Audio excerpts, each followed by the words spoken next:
We have Dr. Sriram Cholia also joining us on the phone line. Dr. Cholia, the Prime Minister there can be seen waving as he leaves for the United States of America. But if we, look at his departure message ahead of this visit very, very closely, he's in very clear words said that, of course, he will be focusing on pressing challenges, including the COVID-19 situation. Not just that, the need to combat terrorism, climate change and other important issues. How do you view this visit in totality? Yeah, no, he is going with a clear agenda based on India's national interests.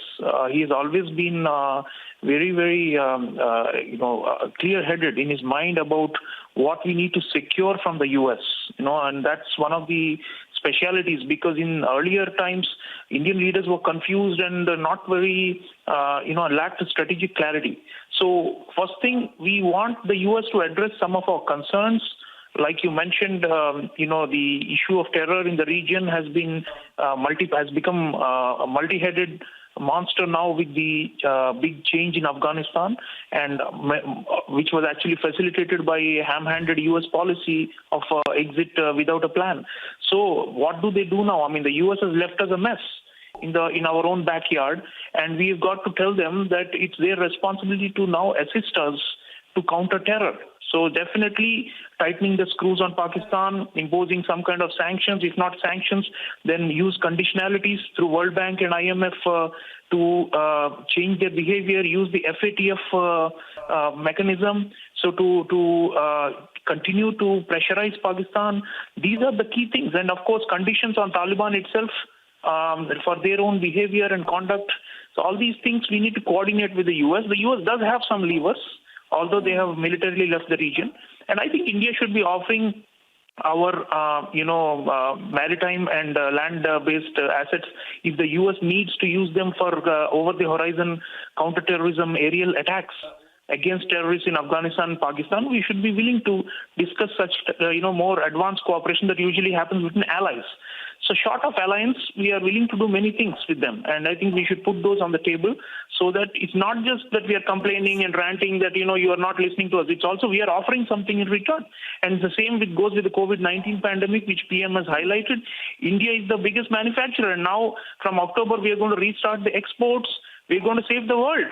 And we have already been doing that before. So that's where we need U.S. support and American financing for these initiatives through Quad and also bilaterally. Yes. And likewise with climate change, we are the topmost achievers when it comes to the alternative renewable energy targets with solar and wind. And we need climate finance. We need a larger contribution from Biden. Biden is talking the big talk about, saving the world from the disastrous effects of climate change. But he has to put his money where the mouth is, and developing countries like India, which are being demanded, they are demanding that we cut down carbon emissions and we shift to renewables. For moving to green technology, we need also climate finance. So I think these are the things we are going to highlight to them in a respectful way, but in a way that they don't see us as, a problem at all. I think for them, India is an opportunity. India remains an opportunity, but we want them to set their strategic goals in such a way that India is seen as part of the solution, and they are supporting us to become stronger, especially in the Asia and Indo-Pacific region. Yes, and while these issues, Sriram, will of course be on top of the agenda, the bilateral will also be followed by the Quad Leaders Summit, which is being hosted by, of course, Joe Biden at the White House. Now, this is also being touted as a counter move against China to secure the Indo-Pacific region. Yeah, that's very important. First time Quad leaders are meeting in person. In-person summits allow for more candid and unscripted and innovative dialogue among the top leaders, because the virtual summits, everybody reads out a speech. And due to the concerns about hacking and such things, sensitive matters are not discussed in online summits. So this e-diplomacy thing, which we have been doing for last almost 2 years due to the pandemic, has not helped. So in-person is always very good. In-person, people, one of the leaders, especially Prime Minister Modi, who is always full of new ideas, could suggest something dramatic or different, which the other leaders can quickly, brainstorm right there in front of each other. So that's a big advantage. And Quad Summit, we want action on infrastructure, of course, more military cooperation. It has not been good that the U.S. has alienated France. through the submarine deal with Australia. We want them to have France involved in Quad. I think very important message PM is carrying is that, Macron should not be alienated and isolated like this. It's going to harm all of us. So we need France also to be brought back in to Quad. And we are going to propose measures by which, we can have a joint front to counter the Chinese in the maritime domain. So naval operations, Malabar, of course, has been happening for a long time among Quad countries. But what next? Should we institutionalize Malabar, make it a permanent thing, not just once in a year? Should we have permanent patrolling of all 4 countries?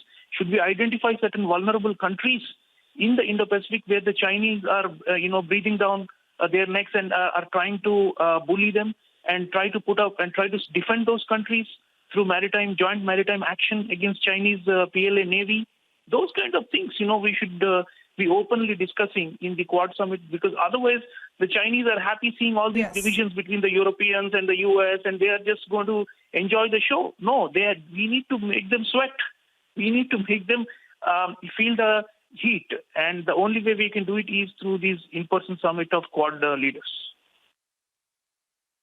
Well, China has been strongly criticizing these, meetings as well that are now taking place, because, of course, it's very angry at the kind of global developments taking place. Dr. Sriram Cholia, thank you for speaking to us. We'll keep coming back to you.